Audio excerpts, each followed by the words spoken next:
Okay, so what I'm going to do is I'm going to go over several random topics because I'm right there where I'm going to do Philippians tomorrow and probably Colossians as well. So I thought now's a good time to go over some of these random topics I have sitting in a drawer. And so I have a list of them. I'm going to do several today. And then there's another list. Well, there are actually many lists, and they're just different topics. One of them has to do with like more of the end time stuff, and then just assorted items that fall under that category. And then I have another list. I've kind of put these all together because they kind of go together. So I'm going to do that as a separate series and go down that list a little uh, later. I'm not sure when. And today I'm going to do these. It's a shorter list of just random topics. And the one I'm going to start out with is called Church Function. And I know I have done a couple of videos on this already, but that was before I looked at all these extra notes I have, and I thought, well, I'm just going to do one more on this topic and just go over all these extra notes I have on this, and then that'll be that. So it's just an extra one of these on this topic, and yeah. So okay, now because as I would go through, I would make notes of things that have to do with different topics. So anything that had to do with this, I made a list of Bible verses that was like a subtopic that was related to that. So the first one, this all has to do with the church, and it's going to be surprising because, again, it's going to be a list of things where you don't see any of these things happening in the church today. Hardly, okay? Very little. There are exceptions, but for the most part, we don't see these things happening in the church today. And this was all a part of the normal functioning of the church, the way it was set up from the beginning. So, okay, so sharing is one item. And under sharing, I'm just going to make a list of Bible verses. If I've already covered that part of the Bible, I'm just going to make a note of that place. But if it's something we haven't seen yet, then I'll go over that verse. So this wouldn't be too long, okay? All right, I want these to be shorter videos. Okay, so Acts 2, 44 to 45. So we saw that one when we went through Acts. And then Acts 4, and it's 32 to 37. And then there is, and there's another one here, Acts 6, verse 1. Okay, so that's all Acts. Next is Romans. And it's chapter 12, verse 13. Okay, and there are no more Romans there. All right, so now we have first. Let me move this here. Okay, First Corinthians, chapter 11, verses 20 to 22, and then 33 as well. And then there is Second Corinthians 8, 12 to 15. Okay. And all right, and 9, that's the one about all that. And I just have the chapter because most of the chapter talks about, that offering they were giving for the poor in the church in Judea. So I just chapter 9, okay? And then this one was the one I'll go over because we went over this, but First Timothy chapter 5. Okay. This is just my list from my notebook. So I'm just reading from there. So let me go to First Timothy.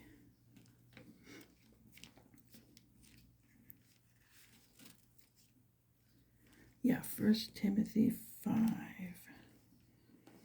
Okay, right. All right. Here, I'll move this over. I might add the verses because I didn't even write what verses it was. This is interesting. All right, so it's First Timothy 5, starting with verse 3. Honor widows who are really widows. But if any widow has children or grandchildren, let them first learn to show piety at home and to repay their parents, for this is good and acceptable before God. Now, she who is really a widow and left alone trusts in God and continues in supplications and prayers night and day. But she who lives in pleasure is dead while she lives.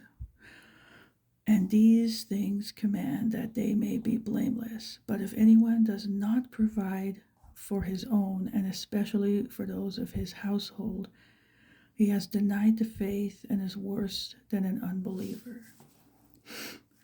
Do not let a widow under 60 years old be taken into the number, and not unless she has been the wife of one man, well reported for good works, if she has brought up children, if she has lodged strangers, if she has washed the saints' feet, if she has relieved the afflicted, if she has diligently followed every good work. But refuse the younger widows, for when they have begun to grow wanton against Christ, they desire to marry, having condemnation because they have cast off their first faith.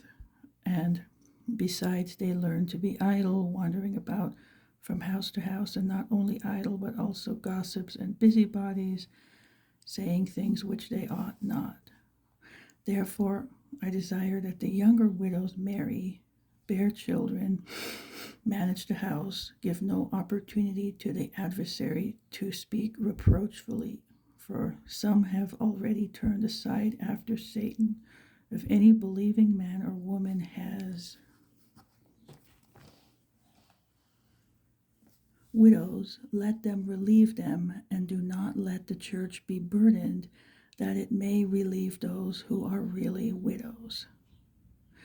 Okay, and then this part here is just dealing with, we read this not too long ago. Yeah, so this is another thing, elders and other things. Yeah, so we'll get to this anyway when we get to Timothy, but since we didn't do Timothy yet, I wanted to just go over that so we have a well-rounded picture of the idea of the sharing that took place in the church. So what they had was, and I know some of it sounds a little confusing, and I don't know the situation that was going on there and who was falling into sin and why, but the point is that they had a widow's list, and the church had a list of these widows that were put on the payroll or the bankroll or whatever. They provided financially for the widows themselves. So that's what I mean. The money went into the pot, and it was to provide for the widows. Okay, so it was a charity for the widows. And that's the kind of place where the money went to. All right. And now I know the situation is somewhat different today. We have, something called Social Security for retired people, and it's a different situation, but the principle is still there. Okay, so they had some strict rules about it, but the point is, there were people, they were destitute, they had nobody else to help them, and they were the ones who would fall upon the mercy of the charity of the church. And it's up to discretion and who would get put on the list, but the point is they had a list. Okay, so there were widows who were being helped. Today it might not be widows, it might be homeless people, it might be somebody else, but that's the principle of this. Okay, there were people who were being helped, and they were getting help from the funding that was given to the church. What was given went to help people like that. Okay, it wasn't for somebody else to live on and just make their living on that. So that's not what that was for. So that was the reason why I wanted to mention that. And it is kind of a lot of chapter 5, so I'm not even going to worry about the verses here and there. It's a lot of chapter 5. Okay, so that's the sharing one. Something the early church did that we don't see a lot of today. Okay, so that. All right. Next one is exercising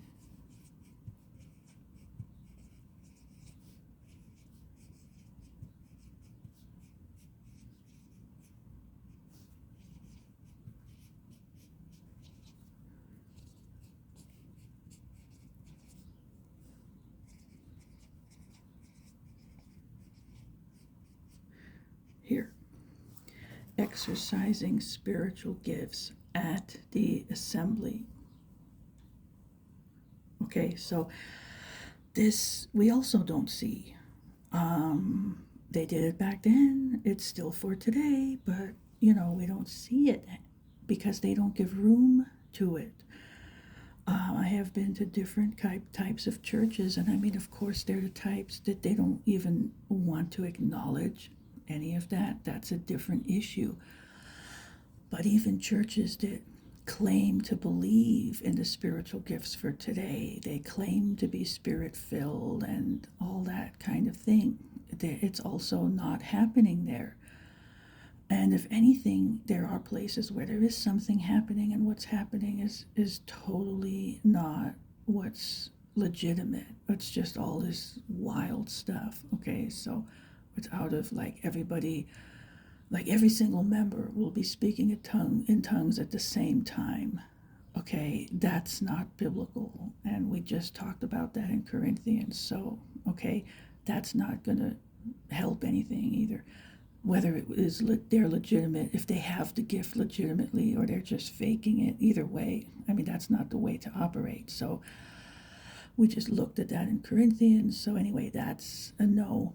And so either you see something wild and crazy, or you don't see anything at all. And it's not because it isn't available, it's because they don't give room to it. You have to give room to the Holy Spirit to lead and operate, the head of the church, Jesus, to operate, or it's not going to happen. And they don't want to give that up. They want to keep control for themselves. And that's why it never happens. So, these churches that claim to believe in that, there's never any room given over for it to happen. It's the same program you see everywhere else you go. A 45-minute sermon, 15 to 20-minute worship time, 5-minute announcements, 5 or 10-minute prayer here and there, and pass the plate. Maybe there's communion. Okay, that's it. It's over. You can all just get out of here now. That's the program every single time. Where is the space given for people to exercise the spiritual gifts? Okay, there's no room given over to it for any kind of operating of that. That's wrong. And the early church did it. The church today, we don't see them allowing this to happen. So that's another problem. All right. This is all going to be why the church doesn't look like it's supposed to, doesn't function and operate the way it's supposed to today. This whole thing is a lesson on that. Okay, so now here for the Bible verses, we have 1 Corinthians 14, all right, 26 to 33, 39 to 40. And these are the ones that say every time you meet, each member is supposed to contribute something by exercising their spiritual gift. All right, so there's no excuse for why this is not happening. And, they just give lip service to it, but they give no practical room for this to operate. And so, that's where they're wrong. There's, no point in saying that if you're not going to practice it. And if they really believe it or not, anyway, is another question. But so, okay, here's this. And then we have Ephesians. Oh, let me spread this out just in case.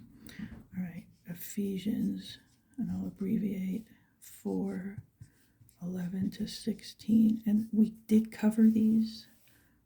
So there's another one we didn't cover yet. 1 Thessalonians 5:19 to 21.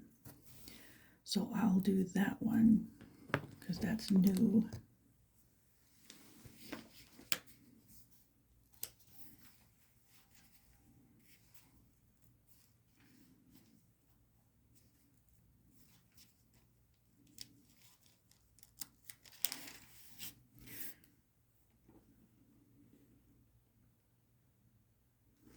Here, I'll just hold it up.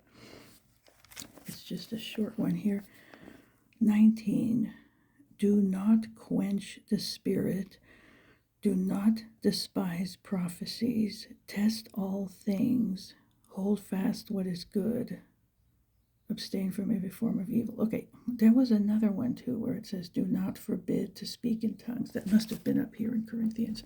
So these things are not to be forbidden. And in most assemblies, they're either forbidden or it's run wild without any order, and it's just chaotic, and you don't even know, you're not edified by it, Okay, so there's that about exercising the gifts. All right, so I'll erase that. And next is a list of gifts. So we have spiritual gifts. Okay. So Romans 12, 4 to 6. Oh, no, wait, 4 to 8. Yeah, 4 to 8. And then there is, that looks funny. Okay, 1 Corinthians. I have them spread out all over. Okay, I'm just going to put 12, 13, and 14 because it's spread out throughout these chapters, but there's some specific places here in chapter 12, 7 to 10, and 28 has a list there. Okay, then we have Ephesians 4:11. I think that's the one about the offices, the 5 offices. All right, and there's let's see, Philippians would be next. Philippians 1 verse 1, and I'm going to be doing that really soon anyway, so I wouldn't go over this one right now, even though it's a new one. All right, then there is 1 Timothy 3. 1 to 16, 1 Timothy 5, 17 to 21, and then 2 Timothy 4, verse 5, and then, running out of room here, Titus 1, verse 5,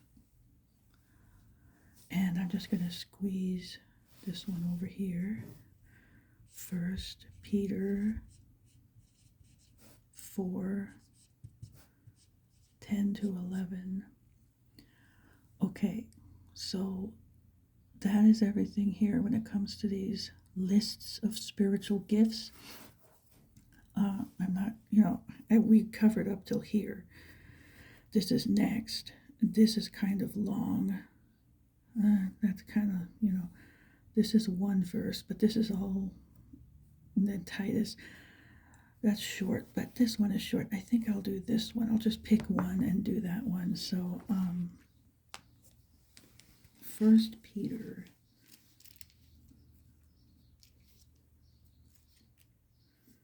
4,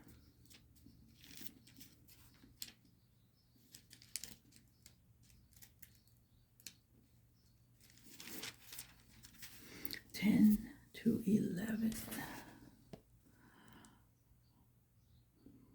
Okay, as each one has received a gift, minister it to one another as good stewards of the manifold grace of God.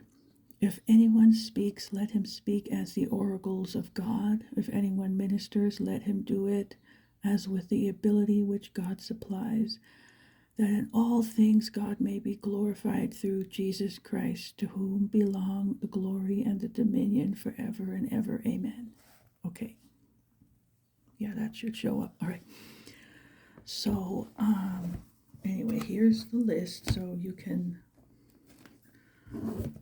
copy these and look these up if you wish. All right, now the next topic is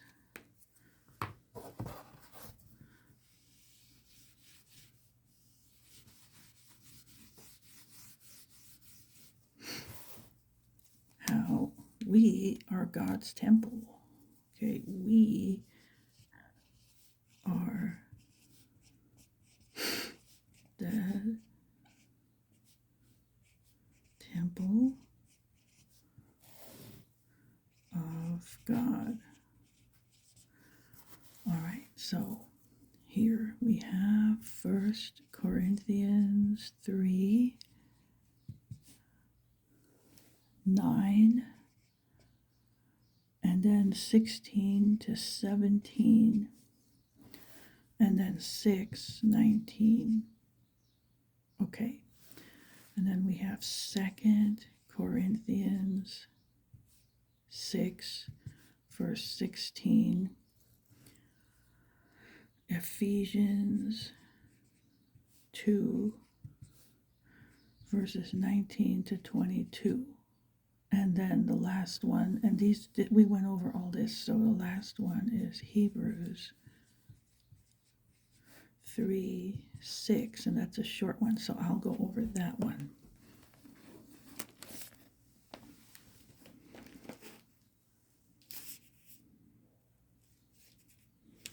Okay, Hebrews 3.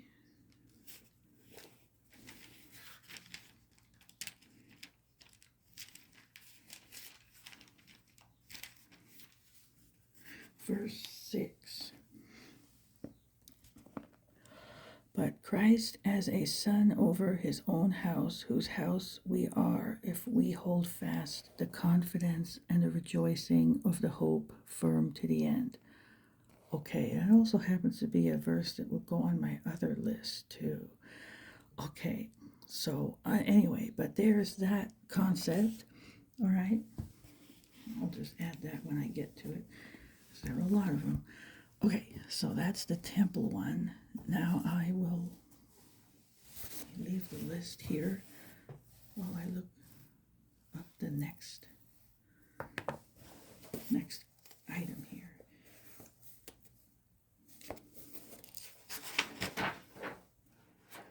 And this goes with it here. It's just that we're not to restrict the spirit. Let me just put that one here. That goes with the other thing. And it, we have some in the New Testament, but this one was from the Old Testament. Micah 2:7. Guess they had this problem back then too. Anyway, so here, Micah 2:7 is for that. Okay, not to restrict the operating of the spirit. Okay, now the next one.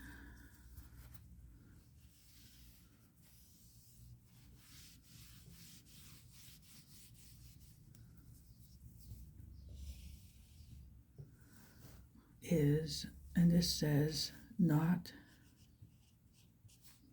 to teach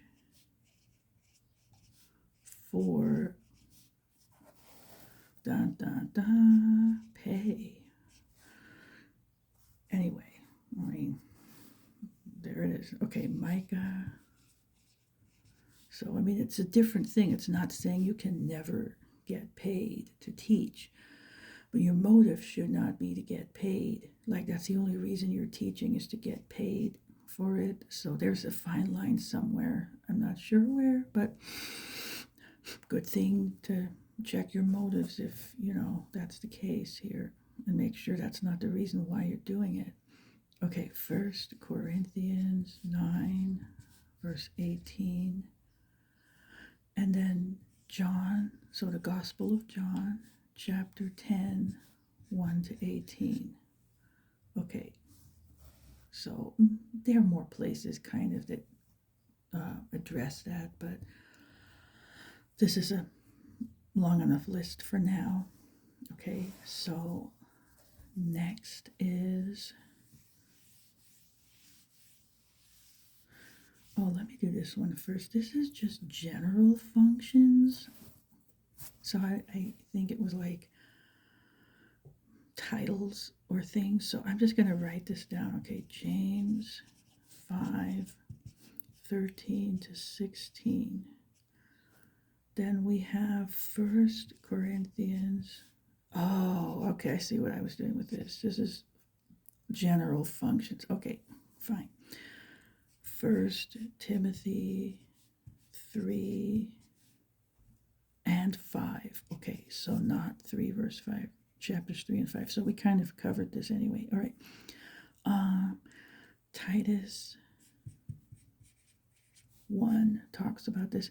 Now, Timothy 1, 1 Timothy, 2 Timothy, and Titus are all about that kind of thing anyway, church functioning, and it's sort of a epistle to overseers, to how it should run. Okay, so I should just, here, 1 Timothy, 2 Timothy, and Titus, and that's all these books talk about that. So if anybody's interested in looking that up, here's a good list. All right, now, next is, I have to write this word down. This thing here, Nicolaitans, at least that's how I pronounce it. So this comes up several times in the Bible, and what this means is, I guess it's Greek, but clergy over laity is what this means. This was a hierarchical structure of oppression that developed, and it's the deeds of the Nicolaitans, and in the Bible Jesus said that he hates this. Okay, so this is a no-no, and places where this comes up I will list so you can see how bad this actually is. So we have Revelation chapter 2, verse 6 and verse 15. It comes up in the letters to the churches. So it comes up here. And then the whole, by name, it comes up here. And then the whole concept comes up in all these places. So we have 1 Peter 5, 1 through 4. Acts 4, verse 13. We have 2 Corinthians 1, verse 24. And 3 John chapter 1, verse 9. Let me move this up. Okay, then we have Matthew 23. That's a big chapter for that. Verse 8 is a particular one, okay? Also, I know this is not in order, but Matthew chapter 20, verses 25 to 28. And Mark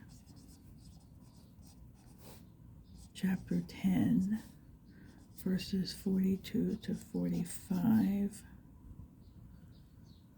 And then Luke 22, verses 24 to 27. Okay. This all attacks the idea of the Nicolaitans. So there's a list. Whoever wants to do the homework, there it is. Knock yourself out. Okay? Now the next one is closely related to that.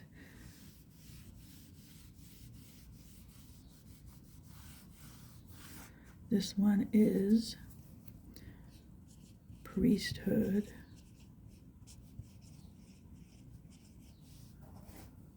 of believers. All believers are in the priesthood, okay? There's no special class.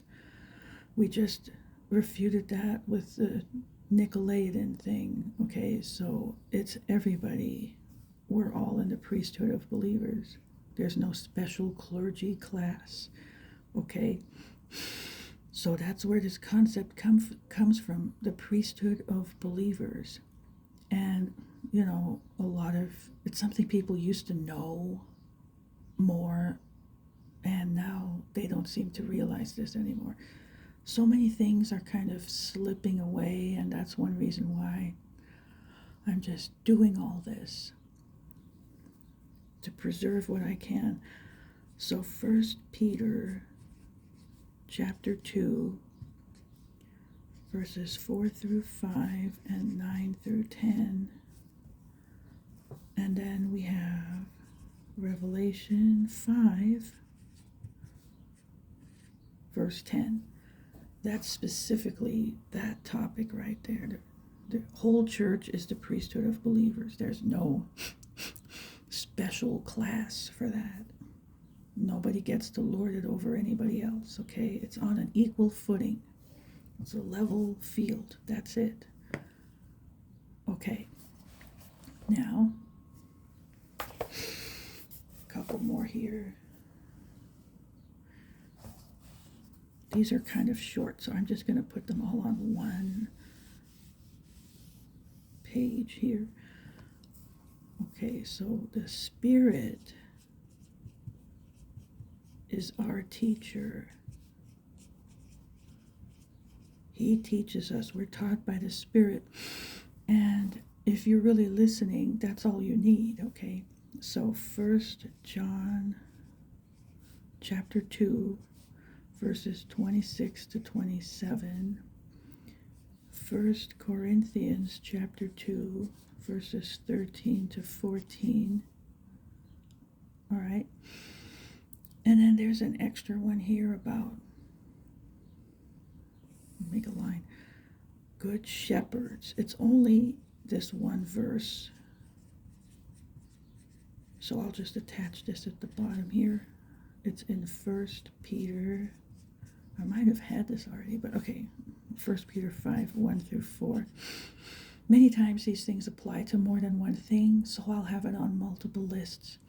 Anyway, so they had good shepherds in the early church. They were taught by the Holy Spirit. And then we have this little separate one here, that it's not that women were never allowed to teach, okay? So we have women teachers. It just depends on the whole picture. Okay, Titus 2, verse 3. Okay. It's not supposed to be like an authority position, that's the thing. Okay. So there are those, and then I have another list for church stuff.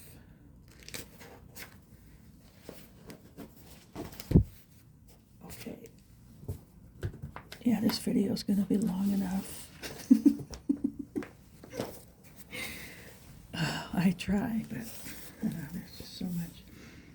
Okay, I might just put this down here as it is. Okay, then I don't have to write all this, and then it's not going to be so long. Here. And I'll put this on top and move it down little by little. Okay, so here was one principle. This is more general stuff about church structure, okay? That's just directly out of the notebook. Here we have, they had this, okay, no worship according to pagan practices, okay? That's a no-no. Here are 2 verses for that. Exodus 23, verse 24. Deuteronomy 12, verses 2 to 4 and 31. Okay, then we have no church growth sermons. Oh, who knew that was in there? Okay, this came under the whole thing about the census being prideful. They got in trouble for taking a census when God didn't direct them to, because it was done out of pride. It's just a growth and numbers thing, and then they would get arrogant about their, ooh, look at our big numbers. Ooh, we're mighty, And that was a no-no. And they do sermons just for that purpose, and it's wrong. Okay, so anyway, here is a verse there, 1 John 4, verses 5 through 6. And notice that is the New Testament there. That's from the New Testament. Okay, and here, Jesus is the head of the church, nobody else. Okay, there's no other head. There's no other representative in place of the head. Okay, this is it, Jesus. And if you're under him, you feel that direction and leading. If you're not, you don't. It's just that simple. Okay, so Ephesians 1, verse 22, 4, verse 15, 5, verse 23, Colossians 1, verse 18, 1 Timothy 6, verse 15, and then Ezekiel 34. This is just the Lord in general, okay, verses 23 to 24. Here, next one. All are anointed, not just the leaders. Oh, well, isn't that interesting? All right, that's 1 John chapter 2, verse 20 and verse 27. And then we have some places here in the Old Testament too. Psalm 105, verse 15, 1 Chronicles 16, verses 18 to 22. And that was another item that we'll get to. Okay, sins of brethren against other brothers. If somebody sins against you, then that's what you do. Okay, that's in Matthew 18, 15 to 17. This was about addressing sin. This, we address heresy as well, of course, but they try to twist that into something that it's not, and so that they could hide in the dark, basically, okay, is what that was about. So anyway, and it's impossible to address people who are, on top of a pyramid, and they're protected by a bunch of bouncers and bodyguards anyway. How are you ever going to approach them to confront them about any issue? And they don't return emails, that kind of thing. So, they were dumb enough to think the church would just wait and say, oh, well, okay, I guess we just can't address this then. Nope. Guess again, of course, the church addressed it, and exposed whatever the error or sin was, and was brought out into public, and that's even what it says would happen next. What a surprise. But they thought they were immune, and they were not. So anyway, that is what that is about. Okay, now we have more about false forms of worship. Colossians 2 verse 18, Deuteronomy 12 verse 4, and then 30 through 31 verses, Jeremiah 10 verse 2. Oh, here's a whole list about no elitism, no hierarchies. Okay, so, we had this already. Matthew 23 8, 20, 25 to 28. I had that. 22 16. That's another one. So I didn't have that on the other list. Okay, Ephesians 5 verse 21. Ephesians 6 verse 9. Colossians 3 verse 25. 1 Timothy 5 verse 21, James 2 verses 1 through 9. Let me move this all the way over. Okay, 1 Peter 1 verse 17, Jude verse 16, 2 Corinthians 1 verse 24, Revelation 2 verse 15, and verse 6. We had that on the other list. Okay, Deuteronomy 1 verses 16 to 17, chapter 10 verse 17, chapter 16 verses 18 to 20, chapter 17 verse 20, 2 Samuel 14 verse 14, 2 Chronicles 19 verse 7. Okay, so there's a whole lot there against elitism and hierarchical structures. Let me see, I have another page back here. Let's see. Okay, yes. Okay.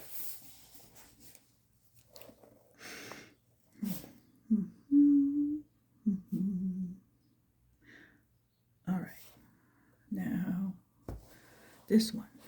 Instruments in worship. There are some churches that believe that that's not okay, and I'm thinking, how can they think that when the Bible even mentions and recommends using certain instruments during worship? And I made a list of places where it mentions them. And on top of that, I not too long ago found out that the book of Psalms is actually a collection of music. It's actually actual songs. And there were musical notes next to it or under the verses, and they just found out about this. So it was a new discovery from what I've heard. So anyway, it's not just writing, it's musical. So anyway, I mean, what do they say to that? But it always mentions use this instrument, use a harp, use that instrument. I don't know how anybody can say something like no instruments. I mean, instruments are recommended. I don't understand the stuff they come away with. It's like, have you even read the Bible?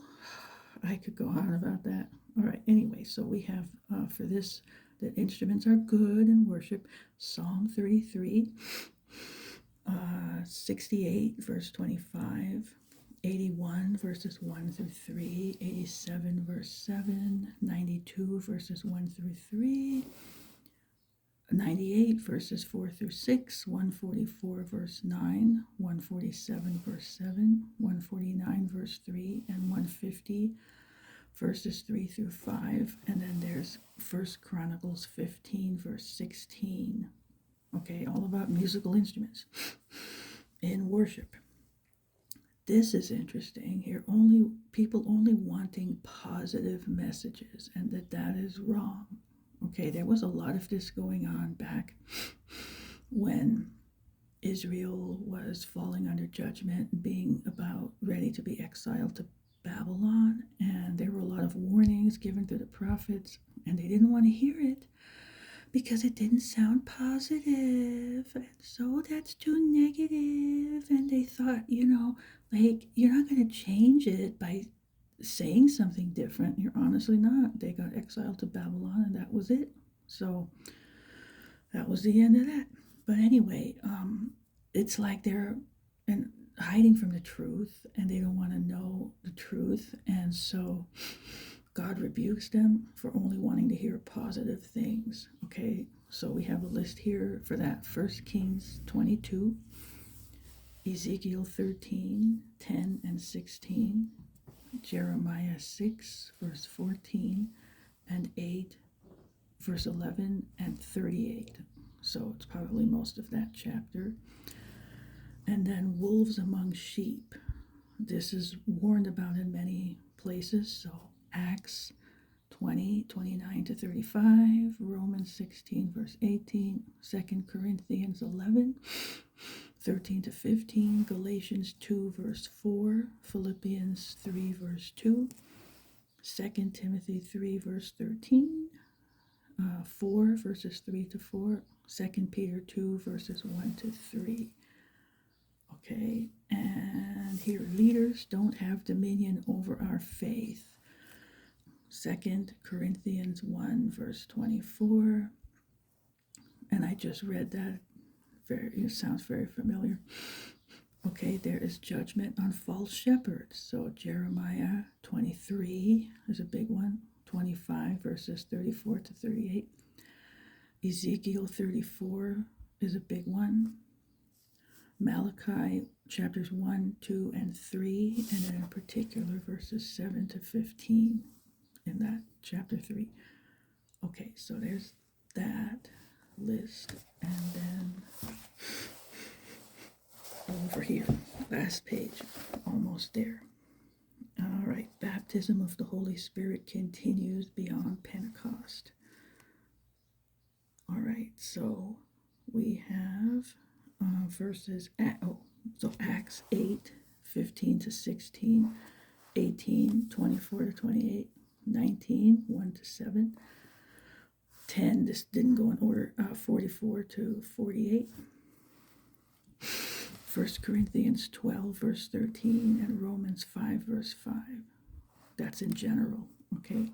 And then we have the church met on Sunday. I talked about that many times. So Acts 20, verse 7, 1 Corinthians 16, verse 2. That's the meeting day, Sunday, okay? It was not Saturday anymore. All right. And again, I went over that a lot, so I wouldn't harp on that right now some more. I explained it and everything, so, okay. Now, Holy Spirit teaches us, I mentioned these, 1 John 2, 26, 27, 1 Corinthians 2, 13 to 14. I forgot if I had that one there, but there it is. We are to evangelize. That's something the church does, okay? Mark 1:17, there are many places, okay? That's just, the Great Commission is in Matthew 28.